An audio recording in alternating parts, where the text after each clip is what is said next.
Bismillahirrahmanirrahim. Alhamdulillahi rabbil alamin. Wassalatu wassalamu ala al-mab'usi rahmatan lil alamin. Nabiyyina wa habibina wa qudwatina Muhammad ibn Abdullah wa ala alihi wa sahbihi wa man sar ala nahjihi wa ihtada bihadihi wa istanna bisunnati ila yaumiddin. Amma ba'du. Muslimin dan muslimat, para pelajar, para penonton, para pencinta majlis ilmu sekalian, Assalamualaikum warahmatullahi wabarakatuh.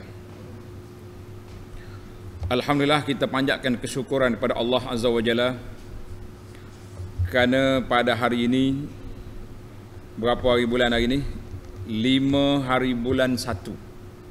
5 hari bulan 1 2022 bersamaan dengan 2 Jumadal Tsaniyah, Jumadal Akhirah tahun 1443. Kita panjatkan kesyukuran kepada Allah Azza wa Jalla kerana negeri Kelantan telah beralih ke fasa 4 pemulihan,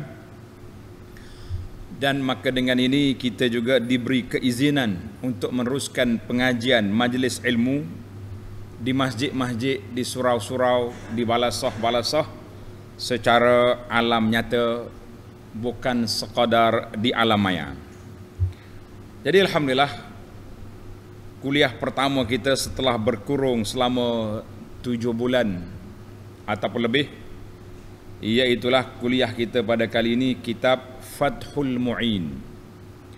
Kitab Fathul Mu'in Syarah Qurratul Ain, yang ditulis oleh Syekh Zainuddin Al-Malibari, seorang ulama mazhab Syafi'i di India. Alhamdulillah, para pelajar sekalian, kita telah masuk kitab Fathul Mu'in. Terjemahan yang kita guna ni bagi pemegang versi lama muka surat 1, 2, 3. Yang pegang versi baru, hak baru ni, hak warna hijau ni. Ini cetakan baru. Hak ni nombor 132. Dia mudah ya. Daripada 1, 2, 3, hak lama, hak baru 1, 3, 2. Di tengah-tengah tu. Tengah-tengah tajuk dianya, dan sembahyang menjadi batal. Kita masih lagi dalam perkara mubtilatus solat, perkara yang membatal, sebab-sebab yang membatalkan solat. Wa tabtulu bi mufattirin wasala li jawfihi wa in qalla. Tulis perkara yang membatalkan solat nombor 5. Sekarang ni kita sudah berada di nombor 5. Nombor yang lain-lain tu tengok dalam rakaman lah, kita tak undur balik dah. Tak sempat nak undur balik ke belakang. Dan sembahyang menjadi batal dengan sesuatu yang membatalkan puasa. Apa dia batal puasa? Iaitulah makan dan minum yang sampai ke perutnya walaupun sedikit. Kita tengah solat, Allahu Akbar, ada kaca butir dalam poket, 2 biji, batal solat. Atau ia menelan air, dan sebab banyak makan dengan terlupa. Dia lupa dia solat, dia pergi makan banyak, tak boleh. Walaupun ianya tidak membatalkan puasa. Orang puasa, kalau dia terlupa, dia makan sampai kenyang, sampai sedawa, tak ada masalah, tak batal puasa. Tapi solat tidak boleh. Solat tidak dibenarkan. Makan banyak, batal solat, walaupun puasa tak batal. Baik. Yang ke-6, tulis nombor 6. Juga sembahyang menjadi batal kalau ia menelan kahak yang turun dari kepalanya kepada hak zahir dari mulutnya. Kita sengit kak gitu, turun mari siapa ke dekat dengan tekak dah. Paknya kita telan. Sudah. Atau ia menelan air liur yang terkena najis. Air liur kita bercampur dengan najis, misalnya daripada darah gusinya. Darah gusi kita berdarah, kita telan sekali air liur, batal. Sekalipun berwarna putih, atau berubah warna kemerahan seperti buah tambul. Pelajar-pelajar kita ni tahu ke apa dia tambul? Oh, ni kita kena pengarang kita ni orang India. Orang India. Sebab tu dia contoh dengan tambul. Tambul ni apa dia panggil? Buah pinang. Orang India ni dia dengan sirih pinang berpisah tiada kan? Jadi dia contoh dia apa? Buah tambul, mana buah pinang. Maka batal sembahyangnya. Tengok dalam huraian kata, buah tambul yakni buah pinang, dan perubahan air liur dengan apa makanan pun, seperti hitam kerana kopi. Dia minum kopi tak sempat nak berkomo-komo, dia pergi telan waktu duduk solat. Dan sebagainya menyebabkan sembahyang terbatal bila air liur itu ditelan. Lainlah kalau seseorang itu selalu sakit gusi sehingga sentiasalah air liurnya berdarah, kerana berdarah gusinya maka dimaafkan. Bagi orang yang sakit gusi sentiasa, maka itu dimaafkan, kita kata alhamdulillah. Kalau tidak masyakkah dia, macam mana nak selesai masalah? Macam mana dia nak selesaikan masalah? Masyakkah dia panggil, huru-hara itu. Baik. Amal al-ukulul qalilu urfan,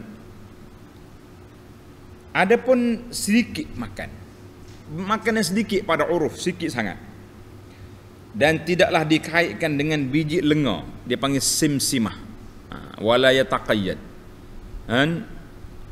Biji lenga ni kerana lupa, mana kecil sangatlah benda tu, kerana terlupa dia telan, atau tidak mengetahui yang diuzurkan, atau dilakukan dalam keadaan terpaksa, seperti halnya jika kahaknya itu turun kepada hak zahir dan ia lemah untuk meludahkannya. Nak ludah tak boleh, tak ada tempat nak ludah ni macam mana.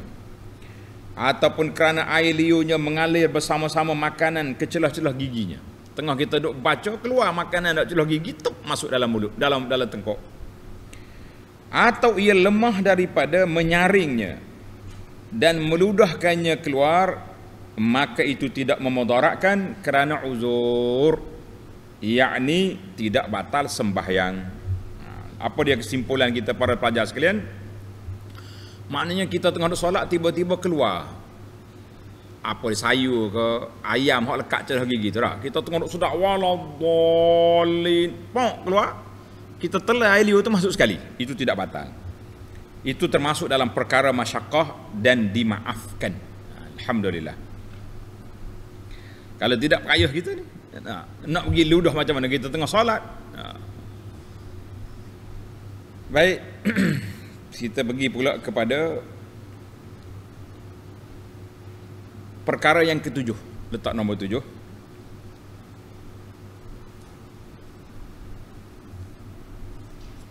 Yang ketujuh, wa tabtulu bi ziyadati ruknin fi'liyin amdan li ghairi mutaba'ah. Dan batal sembahyangnya dengan ia menambahkan satu rukun fi'li dengan sengaja. Menambahkan satu rukun fi'li dengan sengaja sedang bukan dalam keadaan mengikuti imam. Kita ingat, kalau kita ikut imam, kita pergi tambah lain, sebab kita itu taklid pada imam. Ni kita saja-saja nak pergi tambah, tak boleh. Seperti menambahkan rukuk atau sujud, walaupun ia tidak tumakninah di dalamnya itu, maknanya dia pergi tambah rukuk dengan sujud, sekejap ya, batal solat. Tidak boleh.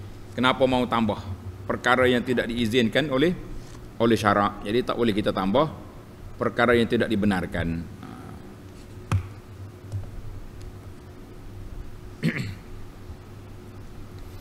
Yang ke-8, wa minhu kama qala syekhuna. Ini ada khilaf sikit. Tulis nombor 8. Dan termasuk dalam perkara yang membatalkan sembahyang juga, sebagaimana kata syekh kami. Siapa dia syekh kami?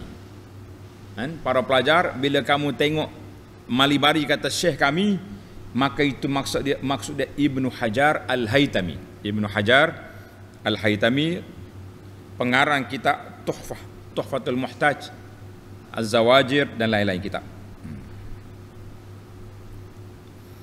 Dan termasuk dalam perkara yang membatalkan sembahyang juga sebagaimana kata Syekh kami Ibnu Hajar, iaitu bila dalam keadaan duduk, dia solat dalam keadaan duduk, ia membongkokkan hingga dahinya bersejajaran di hadapan kepala lutut. Kita semaya sambil duduk, tapi kita bongkok, dahi kita tu sama dengan lutut.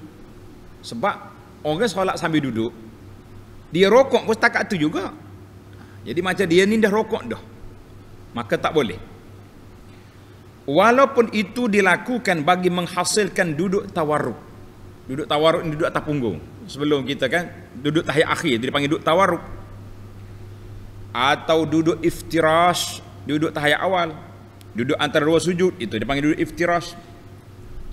Yang disunatkan, maka kata Syekh Ibn Hajar batal.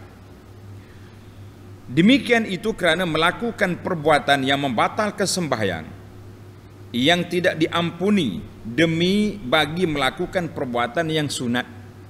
Mana kita nak duduk tawarruk tadi sunat, tapi kita pergi buat benda yang membatalkan solat sebab kepala kita sampai ke lutut, sampai ke kepala lutut. Itu tak boleh. Kata itu pandangan siapa? Pandangan guru dia, iaitu Ibnu Hajar. Tetapi, ini menarik ni tuan-tuan. Tulis tetapi itu menarik. Sebab apa tetapi? Kata Syekh Al-Qurdi, kata Syekh Qurdi, bahawa beliau melihat dalam fatwa Al-Jamal Ar-Ramli, dalam fatwa Ramli, bahawa itu tidak membatalkan sembahyang kalau ia tidak meniatkan menambah rukuk.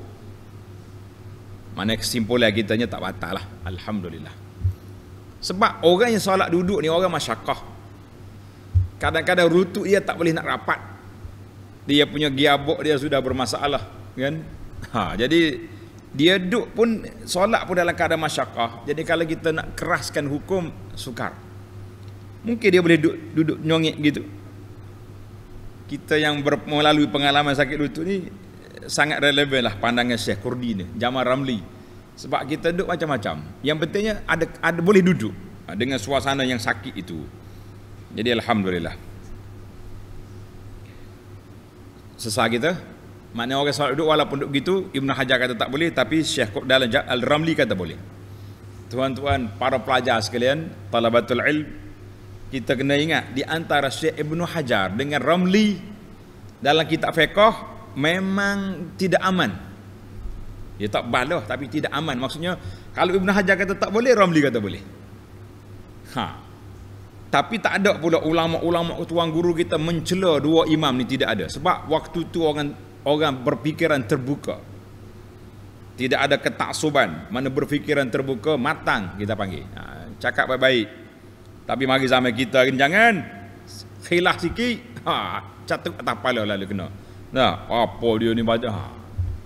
Itu kita di saat hati banyak rusak, maka banyaklah kerusakan dalam masyarakat. Nas'alullah as-salamata wal afiyah. Mari kita sambung lagi. Dan dimaafkan duduk yang sedikit dengan sekadar duduk istirahat sebelum sujud dan selepas sujud tilawah dan selepas salam imam masbuk pada tempat yang bukan tasyahudnya. Dia patutnya kita duduk tasyahud, tapi kita duduk kerana orang uzur tadi. Kerana keuzuran, maka itu dimaafkan. Dimaafkan. Dia panggil duduk istirahat. Duduk sekejap.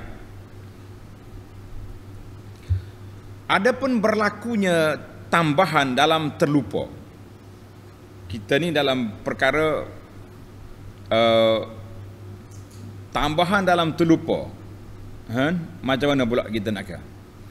Wuqu'uz ziyadah sahwan, tertambah rukun atau tertambah perbuatan dalam solat kerana terlupa, atau kejahilan, baru belajar, tak habis lagi belajar solat, dia solat dah, jadi berlakulah benda-benda yang pelik.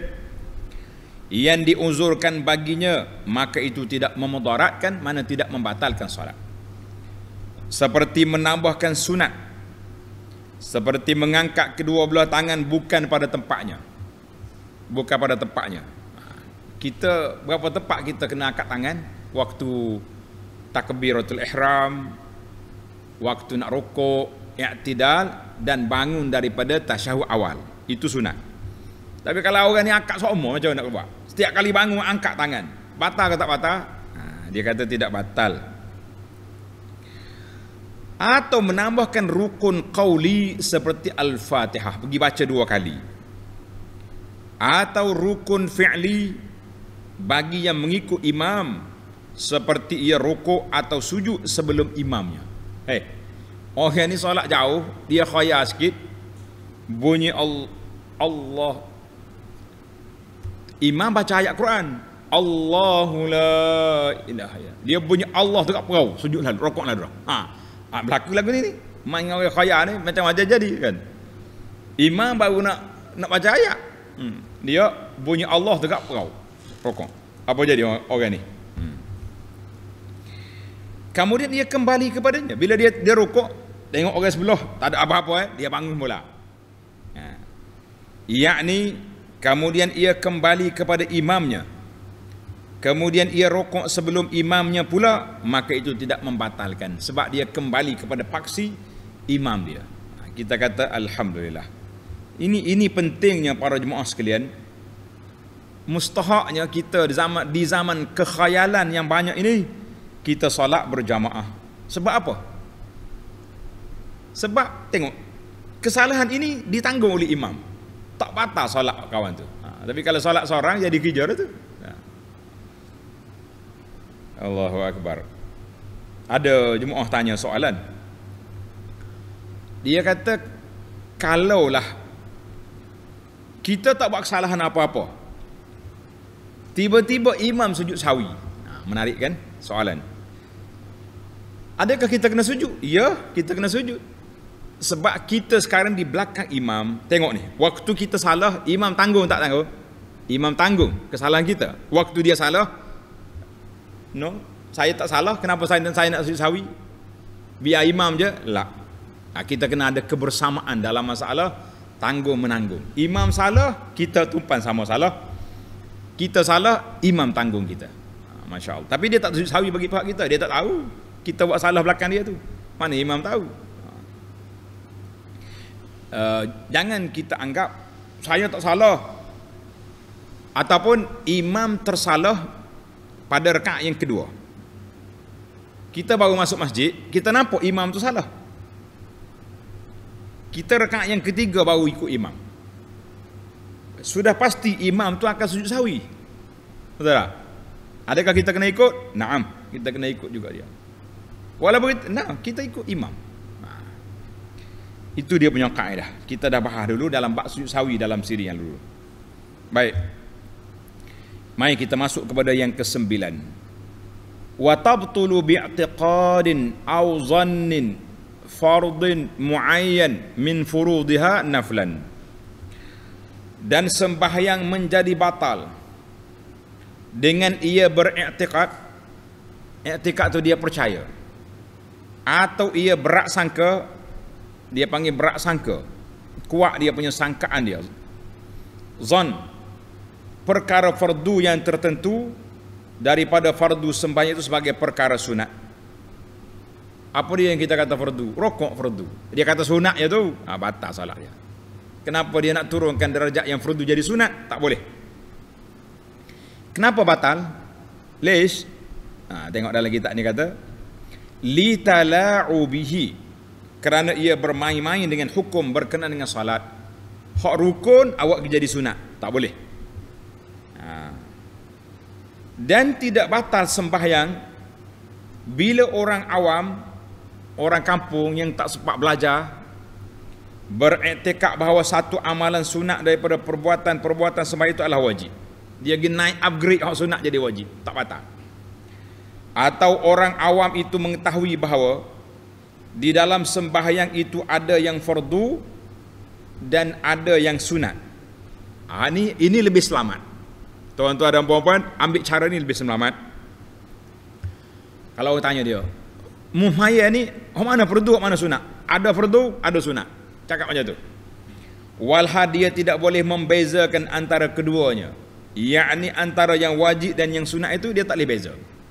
Tapi dia kata ada wajib, ada sunat. Maka tidak batal. Yang batalnya mensunatkan yang wajib. Itu tak boleh. Sebab tu kita jangan duduk cari pasal. Kalau tak tahu, open macam ni lebih senang. Nah, mana rukun, mana sunat? Dua-dua itulah ada berlaku dalam solat. Selesai dia. Dan ia tidak mengqasakkan yang wajib yang tertentu sebagai sunat. Kalau niat macam tu, dia jadi batal. Kita kena hati-hati para pelajar sekalian, para jemaah sekalian. Jangan bermudah-mudah dalam bab solat. Dan tidak batal pula sembahyangnya bila ia beriktikadkan bahawa semua ada dalam sembahyang itu adalah wajib. Yang pentingnya dia tak boleh turunkan grade daripada wajib kepada sunat. Kalau kata wajib belaka tak ada masalah. Sunat belaka tak boleh. Jelaslah kepada kita isu yang diperbahaskan, yang diperbincangkan itu, alhamdulillah. Kita berpindah kepada tajuk tambihun, suatu peringatan, suatu perhatian.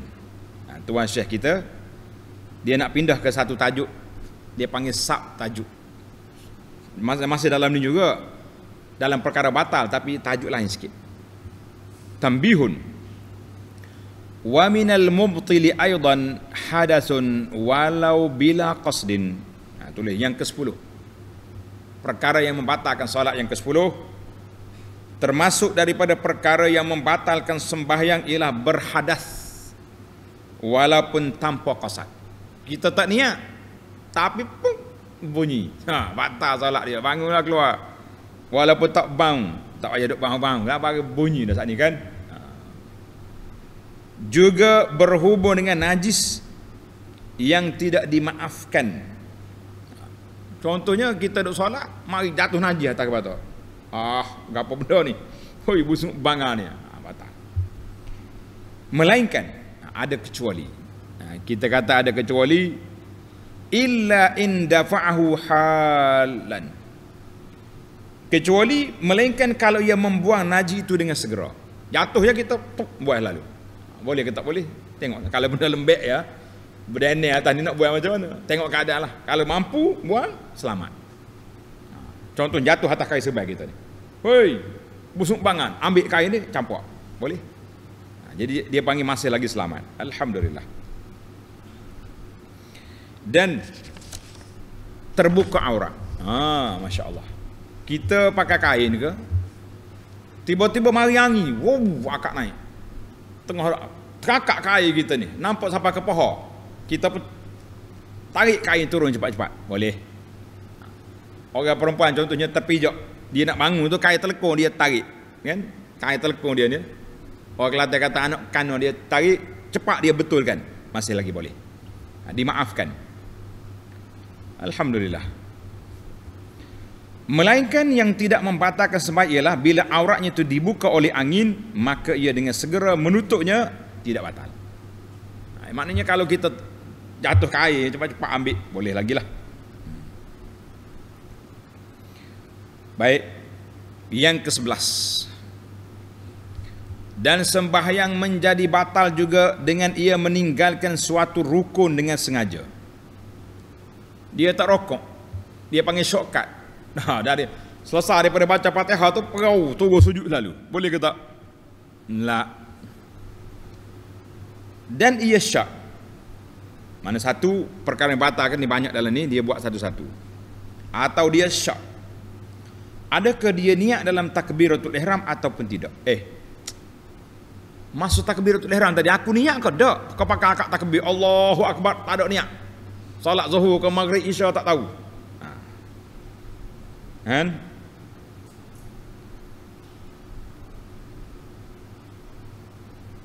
Atau ia syak, adakah ia melakukan satu syarat bagi sembahyang walhal berlakunya satu rukun qauli atau rukun fi'li? Mana dia ragu dalam perbuatan dia tadi. Hak mana satu dia buat ni?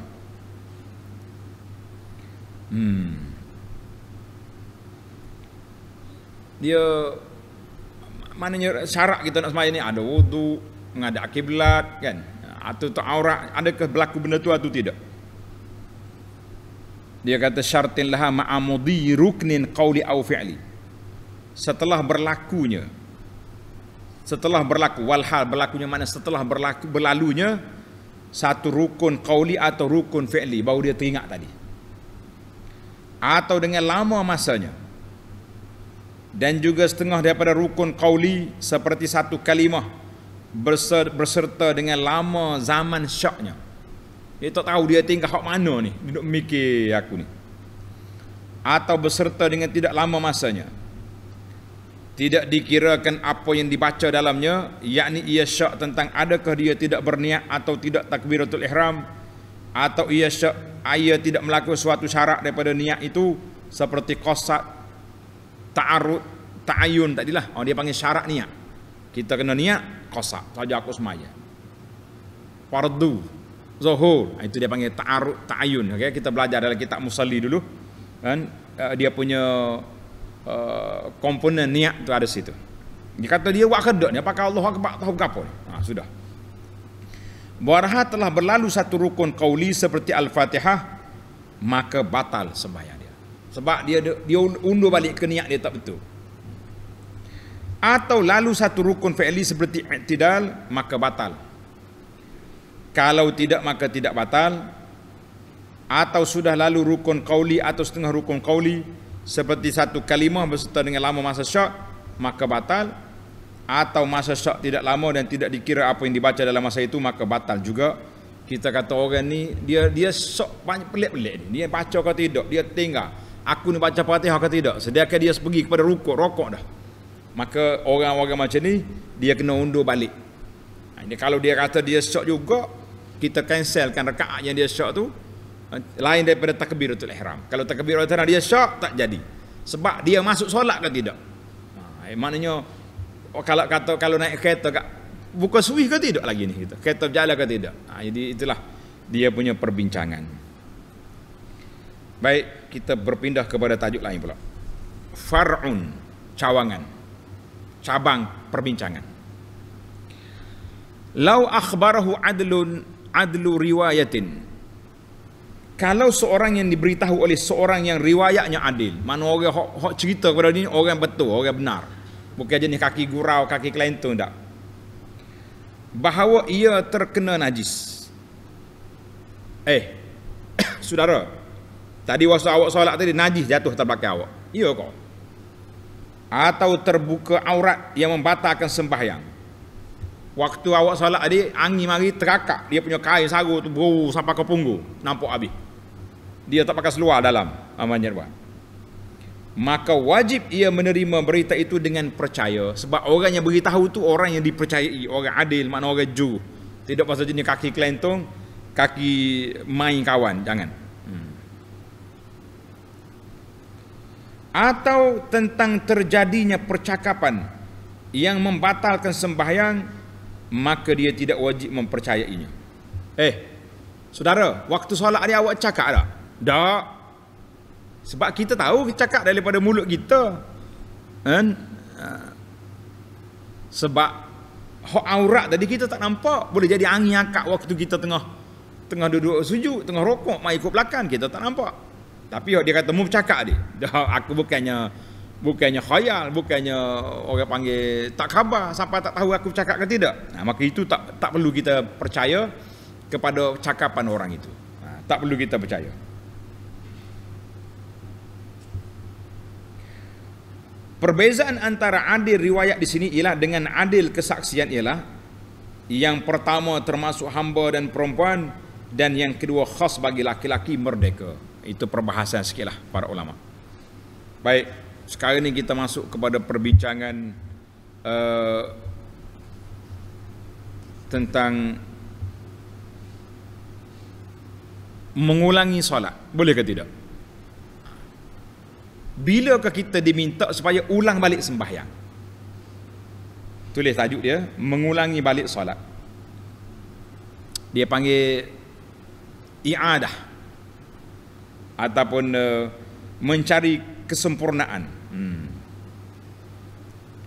Wa nudiba li munfaridin ra'a jama'atan masyru'atan an yaqliba fardahu al-hadir lal fa'id naflan mutlaqan. Baik, tengok itu kata-kata Malibari ku arak dia. Dan disunatkan bagi orang yang sembahyang seorang diri. Kita masuk masjid tak ada orang kosong, kita pun solatlah seorang diri, tak dapatlah pahala berjamaah. Tiba-tiba ia melihat satu jamaah yang dituntut di syarak. Tengah kita dah solat, ada orang masuk 5-6 orang masuk nak solat zuhur atau solat asar contohnya. Maka kita disunatkan supaya memalingkan fardunya itu yang hadir, bukan sembahyang qada yang terluput, sebagai sembahyang sunat. Ni kena ambil perhatian ni pelajar.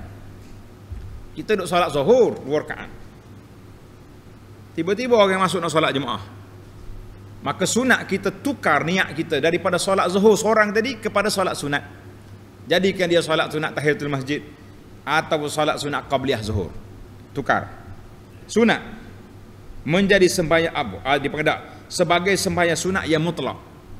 Niat sembahyang sunat ya, tak kait dengan qabliyah wala tahiyatul masjid.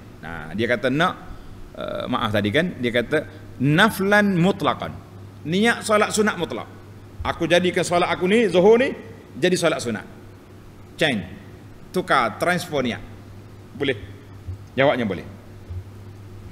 Dan memberi salam selepas sembahyang 2 rakaat. Lepas 2 rakaat tu kita bagi salam, sebab maya sunat ni 2 rakaat kan. Selepas 2 rakaat, bila ia belum berdiri bagi rakaat yang ketiga, bagi salam.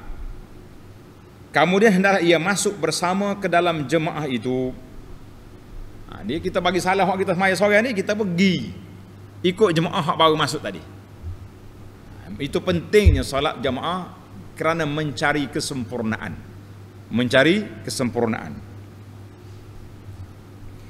Ini sunat dilakukan dengan beberapa syarat yang disebutkan dalam syarah kita ni, dalam kitab I'anatul Talibin. Dalam kitab I'anatul Talibin, dalam syarah kepada kita ini, dia sebut beberapa syarat yang kita kena ambil perhatian. Tengok, tuan-tuan tanda lah. Walaupun dalam kitab ni dia panggil kitab dalam syarah, tapi kita letak dalam kurungan gitu. Hendaklah ia sembahyang seorang diri. Tulis syarat yang pertama, orang ni nak transfer niat tadi, syarat dia sembahyang seorang diri. Syarat yang pertama, hendaklah dia solat seorang diri. Habis kalau solat 2 orang, engkau nak tukar apa? Engkau sudah solat berjamaah, tak ada faedah tukar. Itu sebab dia. Mana sekarang ni kita solat seorang diri, bermakna kita boleh 1 pahala. Bila kita solat berjamaah, kita boleh berapa? 27. Sekarang ni awak sudah berjamaah, tak payah ditukar. Dia lebih ramai ke sedikit, yang penting sudah dapat pahala berjamaah. Selesai.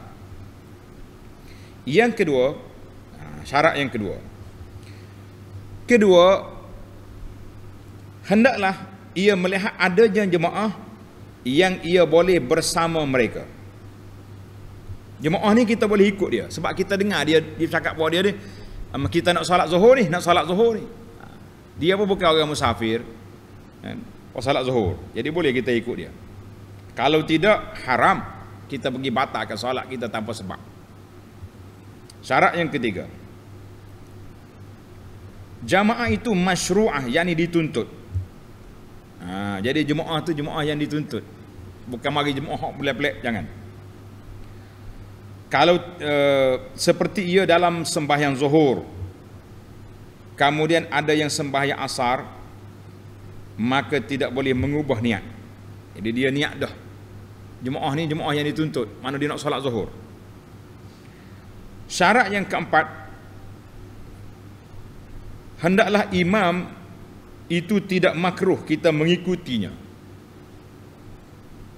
Apa dia imam makruh yang kita mengikutinya? Tengok, menarik juga dalam kitab dia kata,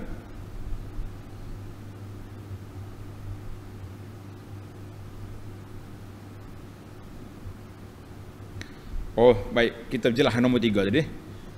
Dalam kitab Arab ni lebih detail. Tengok semula nombor 3 biar puas hati pelajar kita ni. As-salis. Syarat yang ketiga, antakuna al-jamaah masyru'ah. Maknanya jemaah itu masyru' yang dituntut. Dia kata apa? Falau lam takun masyru'ah. Kalaulah tidak dituntut, kama law kana yusalli zuhur. Kita semaya zuhur. Kita dapati orang tu semaya asar. Maka tak boleh kita tukar solat kita nak pergi masuk dengan dia. Sebagaimana disebut dalam kitab Al-Majmu' lin-Nawawi. Itu baik. Kita pergi pada yang keempat. Syarat yang keempat, an la yakuna al-imam. Syarat imam itu bukan orang yang makruh kita ikut dia. Apa dia makruh? Li bid'atihi, kerana dia itu orang yang ahli buat bid'ah. Apa dia bid'ah ni tuan-tuan? Kita ni kalau sebut bid'ah kat dia tak sedap hati lalu. Percaya kau orang buat bid'ah ni maknanya dalam ibadat dia tu banyak rekaan-rekaan yang dia buat. Bukan daripada Nabi SAW. Orang ni kita tengok, dia ni geng ajar sesak ni. Jangan tak usah batal sembahyang. Baik awak solat seorang daripada mengikut jemaah yang memang kaki bid'ah pokok tu. Tak usah ikut. Pokok ajar sesak lah kita kata senang. Dia ni ajar sesak ni. Kita pun tahu pokok dia tu. Boleh tahu. Nak tahu dalam kitab ni kata apa? Nak tahu? Dalam kitab ni kata, dalam terjemah yang tak ada. Bagus dah, penterjemah tak ambil. Dia kata kamu khalafatin fil mazhab, macam orang yang tak ikut mazhab kita. Jadi kata di muhakkik, inilah contoh ta'assubnya mazhab sebahagian daripada ahli fiqh ni siapa mereka. Kalau kita mazhab Syafi'i, orang mazhab Hanafi mari nak solat, mu jangan ikut dia. Lish? Hanafi bukan muslim? Bukan ahli sunnah? La. Itu dia kata muhakkik, dia kata mutak saya ambil lah ni dia panggil puak-puak ta'assub mazhab yang memang merusakkan kesatuan umat Islam. Dia muslim, kita muslim, zuhur dia dengan asar sama 4 rakaat belaka. Apa masalah kita? Jadi bid'ah di sini kita tafsirkan orang-orang yang ajaran-ajaran sesat, yang pelik-pelik, yang tak ikut sunnah Nabi sallallahu alaihi wasallam. Jadi kalau tengok geng bid'ah masuk, tak usah batalkan solat. Awak terus yang solat seorang. Lebih baik daripada ikut puak tu. Syarat yang kelima, an yakuna fi sulasiyah atau rubaiyah. Kelima hendaklah dia dalam sembahyang yang 3 atau 4 rakaat, bukan yang 2 rakaat. Kalau 2 rakaat kita sudah dah, macam mana kita nak ikut dia? Maknanya solat yang kita ada lagi 2 rakaat dia depan kita. Jadi kita boleh batalkan yang ni, kita pergi masuk sekali dengan dia. Syarat yang keenam, an la yaquma li salisah. Hendaklah ia belum berdiri bagi rakaat yang ketiga. Belum diri, kalau dia bangun rakaat yang ketiga dah, bal yubah. Tak sunat, tapi harus kali kita nak berhenti pun. Sunat dah. Sebab kita masuk kepada rakaat yang ketiga. Syarat yang ketujuh, an yattasi'al waqt. Hendaklah waktu cukup bagi menyempurnakan sembahyang yang dipalingkan itu dalam waktunya. Tapi kalau kita solat last minute akhir waktu, jangan dipalingkan. Kalau kita paling, mungkin kita keluar daripada waktu, kita punya tak sempat apa dia? Tak sempat nak semaya, tak boleh. Tapi kalau kita teruskan solat kita, sempat 1 rakaat. Contohnya kita baru bangun tidur. Kita solat 1 rakaat, masuk rakaat yang kedua orang azan asar, teruskan 3 rakaat lagi. Man adraka raka'atan faqad adraka salat. Tapi kalau kau batalkan pergi masuk dengan kumpulan ni, mu tak ada belaka, jangan buat. Itu 7 syarat. Maka kita fahamlah bahawa syarat dianya kita sembahyang yang hadir. Kalau semaya fa'idah, semaya qada yang lain-lain, tak payah kita tukarkan. Tak payah kita tukar. Wallahu alam. Itu perbincangan para ulama kita dalam masalah yang kita bincangkan ini. Baiklah. Tengok balik kitab. Benar, dia kata benar. Bahasa Arab ni kata sebenarnya dia tak. Kalaulah ia bimbang, takut terluput jemaah, kalau ia menyempurnakan 2 rakaat, maka sunat baginya memutuskan sembahyang itu dan memulai sembahyang dalam jamaah. Dia kata gini, kalau aku nak tunggu 2 rakaat, tak ada, kita putus lalu semaya, kita masuk terus kepada siapa? Kepada kumpulan jemaah tadi. Sebab dia syarat dia kita kena solat 2 rakaat baru kita batal. Baru kita tamatkan solat kita, bukan batal, kita bagi salam. Sebab kita tukar niat. Kenapa? Sebab sekurang-kurang solat jemaah, solat sunat itu 2 rakaat, lain pada witir. Witir boleh 1. Maka sunat baginya memutuskan sembahyang itu dan memulai sembahyang bersama jemaah. Ini disebutkan oleh Imam Nawawi dalam kitabnya Al-Majmu'. Dalam Nawawi kata.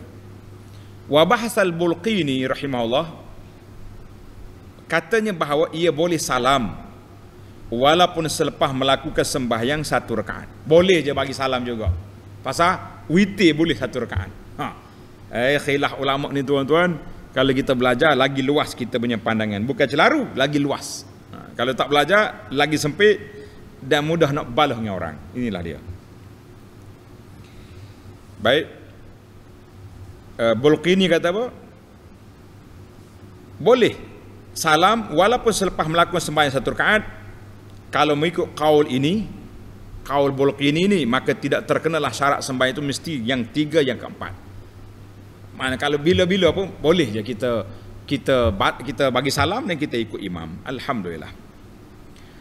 Adapun bila ia berdiri bagi rakaat yang ketiga, dia naik rakaat yang ketiga dah baru orang masuk. Maka sunat ia menyempurnakannya bila ia tidak merasa bimbang takut terluput jemaah, kemudian hendak ia masuk ke dalam jemaah itu. Sebab apa? Bila kita rakaat yang ketiga, orang lain akan mari itu mesti dia mula dengan rakaat yang pertama. Jadi kita rakaat yang kedua, dia rakaat yang ketiga, sempatlah kita ikut dia. Itu hikmat dianya. Sebab apa dia nak rakaat yang pertama, yang kedua, yang ketiga tak payah. Tak payah kita bagi salam, tak payah tukar niat. Teruskan solat, kemudian ikut solat yang kedua. Mana kita solat 2 kali. Kalau ia takut terluput jemaah, hendaklah ia memutuskan sembahyang itu dan mula sembahyang semula dalam jemaah itu. Wallahu a'lam. Jelas kau tak jelas ni Dek mai itu ini akhir kali tak tahu apa kita nanya tu. Kesimpulannya beginilah. Kita masuk masjid, kita solat seorang. Tiba-tiba mari kumpulan nak solat berjamaah. Jadi sunat kita solat 2 rakaat, yang 4 rakaat tadi kita niat tukar niat jadi solat sunat, kita pun bagi salam. Kemudian kita pergi masuk dengan jemaah, nak ambil pahala 27. Itu kaedah dia. Tapi kalaulah kita nak tunggu 2 rakaat, takut tak sempat dengan dia. Kata dia Syekh siapa tadi, Bulqini kata boleh je kita 1 rakaat pun kita pakai niat wisalah lalu. Lepas tu pergi ikut jemaah. Boleh. Yang ketiga, kalau kita sudah masuk rakaat yang ketiga, baru orang itu nak mula solat, kita teruskan solat kita, tak payah kita bagi salam tengah jalan. Sebab apa? Kita sempat lagi ikut mereka.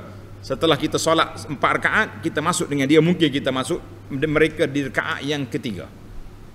Wallahu alam. Selesailah kita punya perbincangan secara ringkas. Alhamdulillah.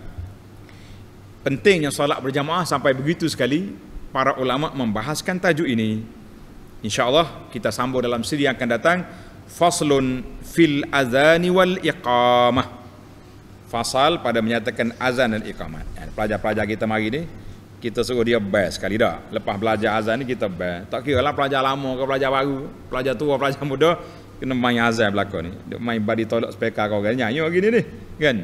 Baiklah para pelajar sekalian, tamatlah perbincangan kita. Subhanakallah hamdika asyhadu an la ilaha illa anta astaghfiruka wa atubu ilaik.